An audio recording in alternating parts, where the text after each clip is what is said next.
ओम शांति। 20 दिसंबर 2021। बाबा के महावाक्य। मीठे बच्चे, तुम जो भी सुनते हो उस पर विचार सागर मंथन करो तो बुद्धि में सारा दिन यह ज्ञान टपकता रहेगा। प्रश्न: यहाँ का कौन सा हुनर नई दुनिया की स्थापना में काम आएगा? उत्तर: यहाँ जो साइंस का हुनर है, जिससे एरोप्लेन, मकान आदि बनाते हैं, यह संस्कार वहाँ भी साथ ले जाएंगे। यहाँ भल ज्ञान ना ले, लेकिन वहाँ यह हुनर साथ जाएगा।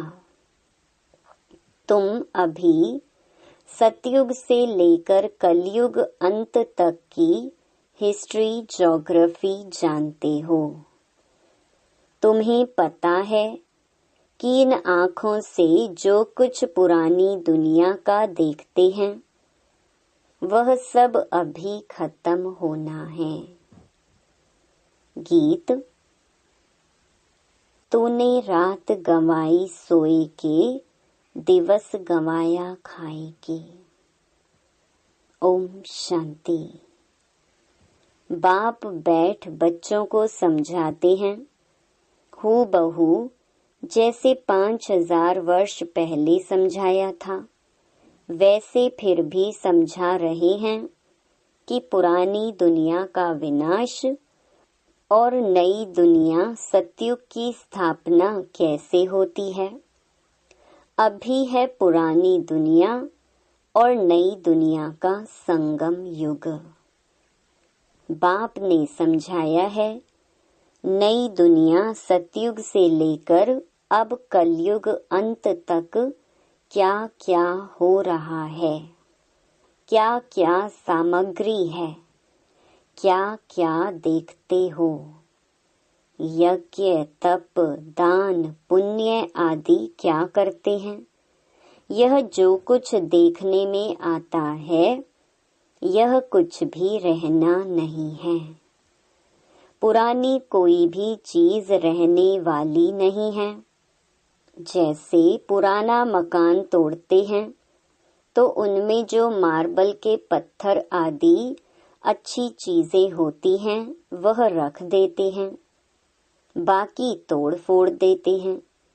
तुम बच्चे जानते हो, यह पुराना सब खत्म होना है। बाकी यह जो साइंस का हुनर है, वह कायम रहेगा। तुम सब जानते हो कि यह सृष्टि चक्र कैसे फिरता है। सतयुग से कलयुग अंत तक क्या क्या होता है। यह साइंस भी एक विद्या है। उनसे एरोप्लेन, बिजली आदि सब कुछ बने हैं। पहले यह नहीं था, अब बना है। दुनिया तो चलती रहती है। भारत है अविनाशी खंड, प्रलय तो होती नहीं। यह साइंस जिससे अभी इतना सुख मिलता है, वह हुनर भी वहाँ रहता है। बाकी यह जो साइंस का हुनर है, वह कायम रहेगा। तुम सब जानते हो कि यह सृष्टि चक्र कैसे फिरता है। सतयुग से कलयुग अंत तक क्या क्या होता है। यह साइंस भी एक विद्या है। उनसे एरोप्लेन, बिजली आदि सब कुछ बने हैं। पहले यह नहीं था, अब बना है। दुनिया तो चलती रहती है। भारत है अविनाशी खंड, प्रलय तो होती नहीं। यह साइंस जिससे अभी इतना सुख मिलता है, वह हुनर भी वहाँ रहता है। सीखी हुई चीजें दूसरे जन्म में भी काम आती हैं। कुछ न कुछ रहता है। यहाँ भी अर्थक्वेक जहाँ होती है, तो फिर जल्दी में सारा नया बना देते हैं। वहाँ नई दुनिया में विमान आदि बनाने वाले भी होंगे। सृष्टि तो चलती ही रहती है। यह बनाने वाले फिर भी आएंगे। अंतमति सो गति होगी। भल उन्होंने यह ज्ञान नहीं है, परंतु वह आएंगे जरूर और आकर नई नई चीजें बनाएंगे। यह ख्यालात अभी तुम्हारी बुद्धि में है। यह सब खत्म हो जाएंगे, बाकी सिर्फ भारत खंड ही रहेगा। तुम वॉरियर्स हो। अपने लिए योग बल से स्वराज्य की स्थापना कर रहे हो। वहाँ सब कुछ नया होगा। तत्व भी जो तमो प्रधान हैं, वह सतो प्रधान बन जाएंगे। तुम भी नई पवित्र दुनिया में जाने के लिए अब पवित्र बन रहे हो। तुम जानते हो, हम बच्चे यह सीखकर बहुत होशियार हो जाएंगे, बहुत मीठे फूल बन जाएंगे। तुम कोई को भी यह बातें सुनाते हो तो वह बहुत खुश होते हैं। जो जितना अच्छी रीति समझाते हैं, उन पर बहुत खुश होते हैं। कहते हैं, यह समझाते तो बहुत अच्छा है, परंतु जब ओपिनियन लिखने लिए कहते हैं तो कहते हैं विचार करेंगे। इतने में हम कैसे लिख दें? एक बार सुनने से बाप से योग कैसे रखें? यह सीख नहीं सकते। अच्छा तो लगता है। तुम यह जरूर समझाते होंगे कि अब पुरानी दुनिया का विनाश होना है। पापों का बोझा सिर पर बहुत है। यह पतित दुनिया है। पाप बहुत किए हुए हैं। रावण राज्य में सब पतित हैं। तब तो पतित पावन बाप को बुलाते हैं। यह ज्ञान अभी तुमको है। सतयुग में यह कोई नहीं जानते कि इनके बाद त्रेता आएगा। वहाँ तो प्रारब्ध भोगते हैं। अब तुम बच्चे कितने बुद्धिवान बनते हो। जानते हो, हमको रूहानी बाप पढ़ाते हैं। बाबा है वर्ल्ड ऑलमाइटी अथॉरिटी। वह है शास्त्रों की अथॉरिटी। उन शास्त्र पढ़ने वालों को ऑलमाइटी नहीं कहा जाता है।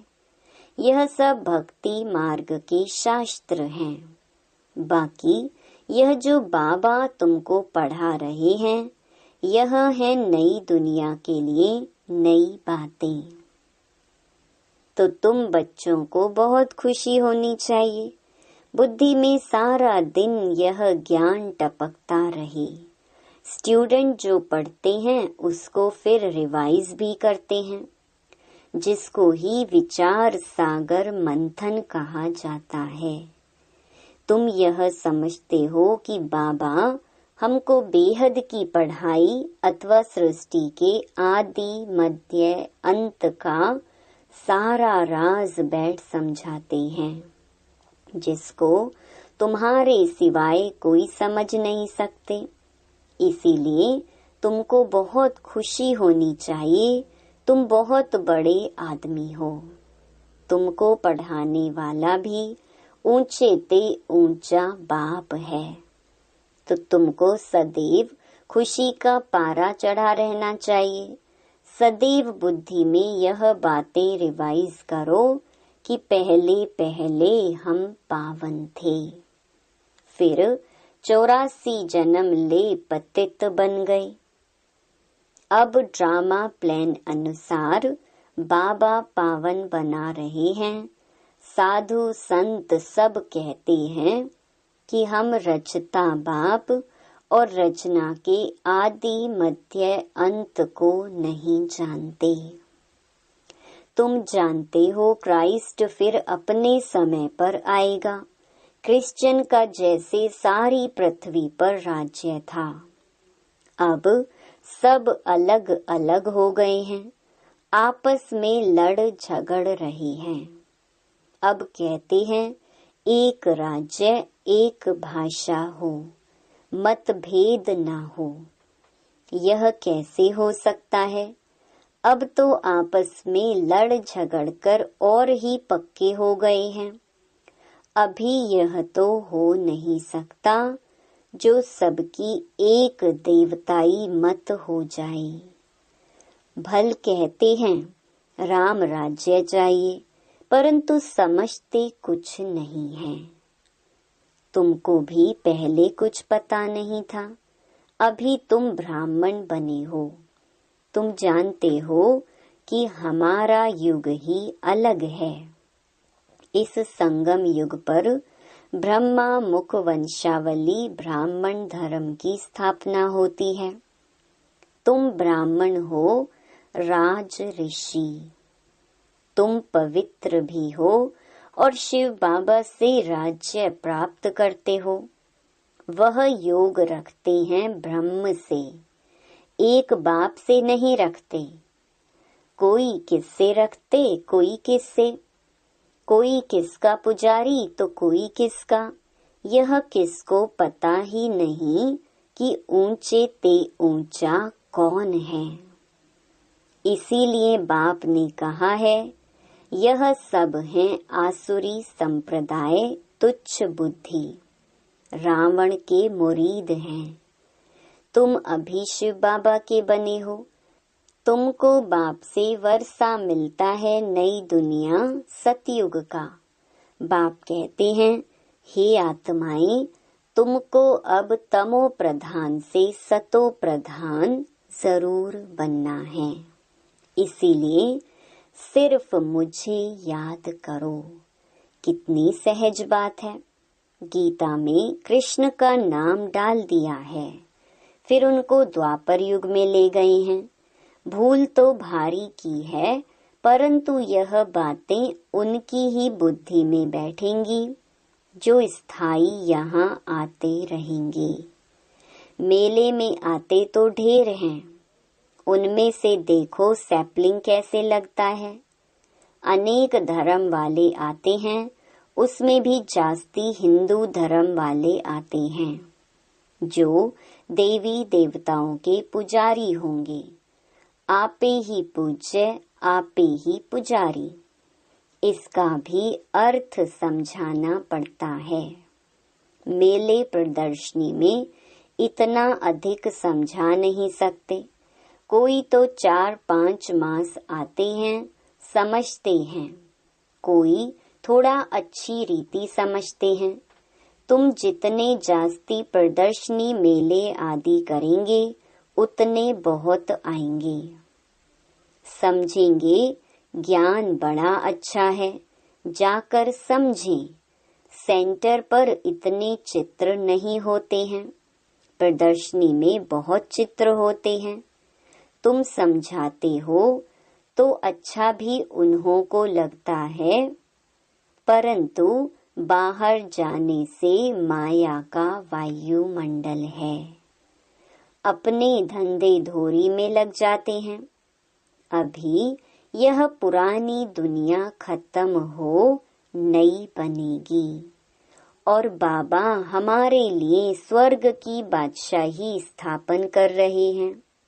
नई दुनिया में हम जाकर नए महल बनाएंगे।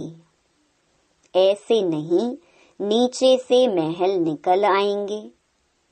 पहली पहली मुख्य यह बात निश्चय करनी है कि वह हमारा बाप भी है, टीचर भी है, मनुष्य सृष्टि का बीज रूप है।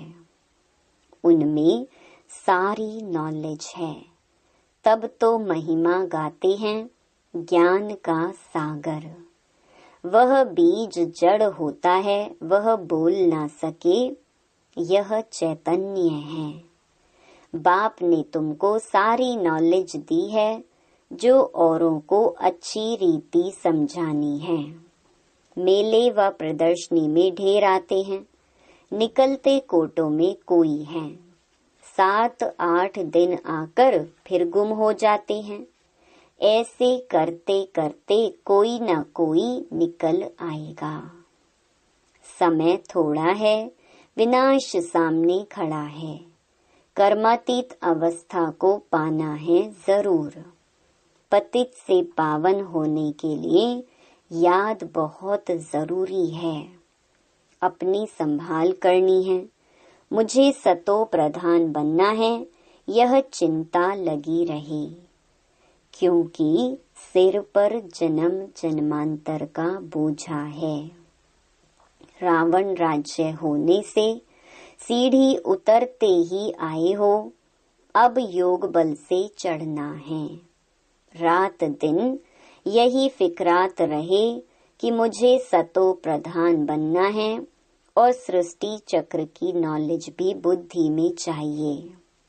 स्कूल में भी यह रहता है कि हम फलानी सब्जेक्ट में पास हो जाएं।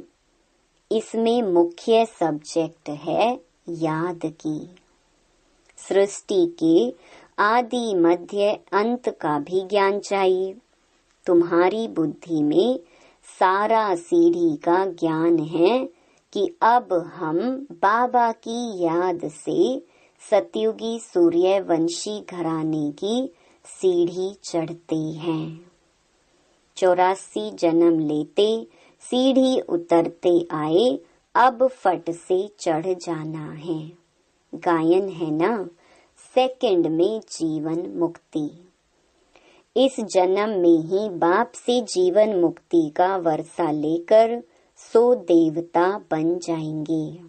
बाप कहते हैं, बच्चे तुम ही सूर्यवंशी थे, फिर चंद्रवंशी, वैश्यवंशी बने। अभी तुमको ब्राह्मण बनाता हूँ। ब्राह्मण है चोटी, ऊंचे ते ऊंचा परम पिता परमात्मा आकर ब्राह्मण, देवता, क्षत्रिय 3 धर्मों की स्थापना करते हैं। तुम जानते हो, अभी हम ब्राह्मण वर्ण में हैं, फिर देवता वर्ण में आएंगे। बच्चों को रोज कितना बुद्धि में ज्ञान भरते रहते हैं, जिसको धारण करना है। नहीं तो आप समान कैसे बनाएंगे। सूर्यवंशी घराने में बहुत थोड़े आएंगे जो अच्छी रीति पढ़ेंगे और पढ़ाएंगे। इस समय तुम्हारी गत मत दुनिया से बिल्कुल न्यारी है। जैसे कहते हैं, ईश्वर की गत मत न्यारी है। तुम्हारे सिवाय कोई भी बाप से योग लगाते नहीं हैं। प्रदर्शनी में आते हैं, फिर चले जाते हैं। वह बन जाते हैं प्रजा। बाकी जो अच्छी रीति पढ़ेंगे, पढ़ाएंगे, वह अच्छा पद पा सकते हैं। फिर तुम्हारी यह मिशनरी भी जोर भरती जाएगी। बहुतों को कशिश होगी, आते रहेंगे। नई बात को फैलने में समय तो लगता है ना। चित्र भी फट से बहुत बन जाएंगे। दिन प्रतिदिन मनुष्य भी वृद्धि को पाते जाते हैं। तुम जानते हो, यह जो बॉम्ब्स आदि की लड़ाई लगेगी, फिर क्या हाल होगा। दिन प्रतिदिन दुख अपार होता जाएगा। आखिरीन यह दुख की दुनिया खत्म होगी। टोटल विनाश नहीं होगा। शास्त्रों में गायन है, यह भारत अविनाशी खंड है। तुम जानते हो, हमारा यादगार हूबहू आबू में है। उस पर समझाना चाहिए। वह है जड़ यादगार। यहाँ प्रैक्टिकल स्थापना हो रही है। राजयोग सीख रहे हो वैकुंठ के लिए।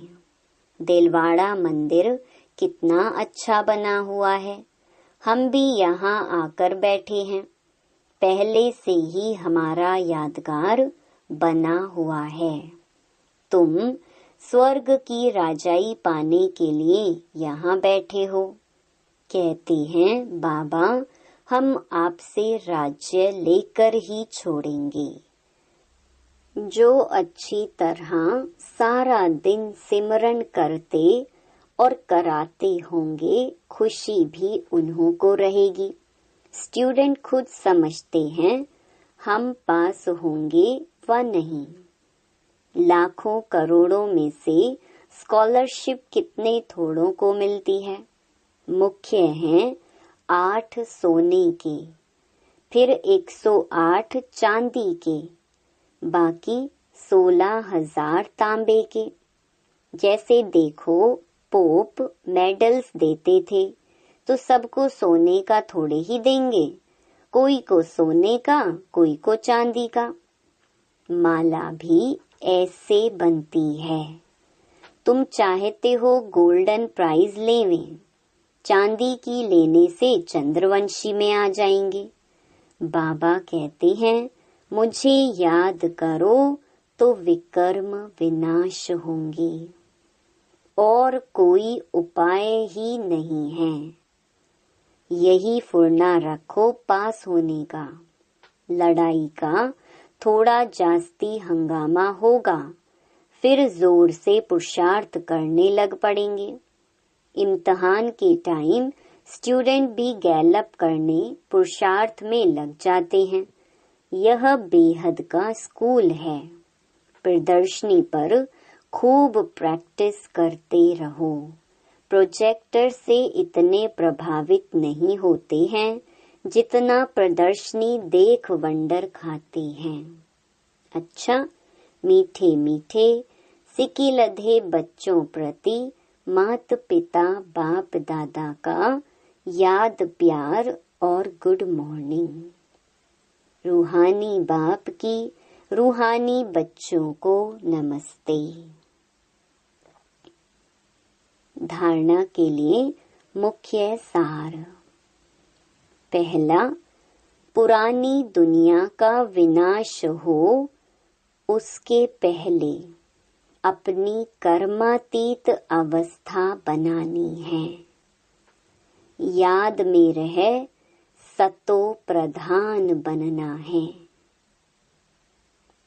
दूसरा, सदा यही खुशी रहे कि हमें पढ़ाने वाला स्वयं ऊंचे ते ऊंचा बाप है। पढ़ाई अच्छी रीति पढ़नी और पढ़ानी है। सुनकर विचार सागर मंथन करना है। वरदान, निर्विकारी व फरिश्ते स्वरूप की स्थिति का अनुभव करने वाले आत्म अभिमानी भव। जो बच्चे आत्म अभिमानी बनते हैं वह सहज ही निर्विकारी बन जाते हैं। आत्म अभिमानी स्थिति द्वारा मनसा में भी निर्विकारीपन की स्टेज का अनुभव होता है। ऐसे निर्विकारी जिन्हें किसी भी प्रकार की इम्प्योरिटी व 5 तत्वों की आकर्षित नहीं करती, वही फरिश्ता कहलाते हैं। इसके लिए साकार में रहते हुए अपनी निराकारी आत्म अभिमानी स्थिति में स्थित रहो। स्लोगन, जीवन में अतीन्द्रिय सुख का अनुभव करने के लिए विशेष अमृत वेले एकांत प्रिय बनो। ओम शांति। हर रोज मुरली सुनने के लिए हमारे चैनल गॉड ज्ञान को सब्सक्राइब करें और डेली नोटिफिकेशन पाने के लिए बेल आइकन को प्रेस करें। ओम शांति।